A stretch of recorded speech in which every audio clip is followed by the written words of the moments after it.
Assalomu alaykum. Yangiyo'l shahar aholisi va shahrimizning aziz ilmga chanqoq yoshlari. Yangiyo'l shahri yoshlar ishlari agentligi tomonidan mahallamizdagi yoshlar yetakchilari va davlatimiz tomonidan mahalladagi yoshlarga berilayotgan imkoniyatlarning to'la-to'kis yetib borishini nazorat qilish maqsadida bir necha huquqiy tushuntirishlar va o'rganishlar amalga oshirilmoqda.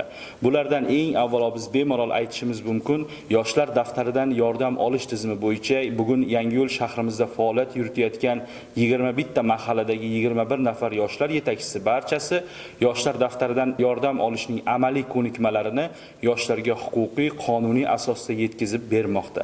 Va eng muhimi shuni aytishimiz mumkinki, O'zbekiston Respublikasi Prezidentining qaror va farmonlariga asosan yoshlar daftari tizimida, ya'ni korrupsiyadan xoli tizimga aylanishi maqsadida bugun har bir yoshlar daftariga kirib, undan ko'mak olmoqchi bo'lgan yoshlar mahalla yoshlar yetakchisiga murojaat qilishi va to'g'ridan-to'g'ri davlat xizmatlar markazi orqali ariza yuborishi, ya'ni bu yerda fuqarolarning yoki o'sha shaxslarning ishtirokini kamaytirish va har bir tizimni elektronlashtirish orqali korrupsiyaga qarshi kurashish masalasi belgilab berilgan.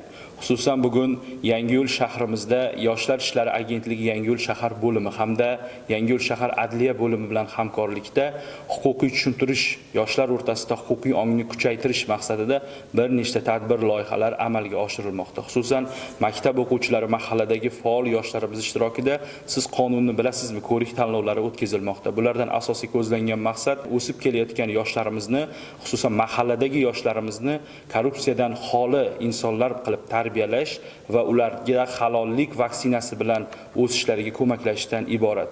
Va so'zimiz yakunida shuni aytib o'tamizki, Yangiyo'l shahar yoshlar ishlari agentligi barcha Yangiyo'l shahridagi yoshlar, ilmga chanqoq, sportchi, barcha yosh qatlamlari uchun o'z eshiklarini har doim 24 soat ochiqligini bildiradi va siz korrupsiya bo'yicha qandaydir yoshlar o'rtasida masala yoki muammolarga uchrayotgan bo'lsangiz, har bir mahalladagi 21 nafar yoshlar yetakchimiz va Yangiyo'l shahar yoshlar ishlari bo'limi sizning muammolaringizni manzilli hal etishga va qonuniy sizga ko'mak berishga tayyor. E'tiboringiz uchun rahmat.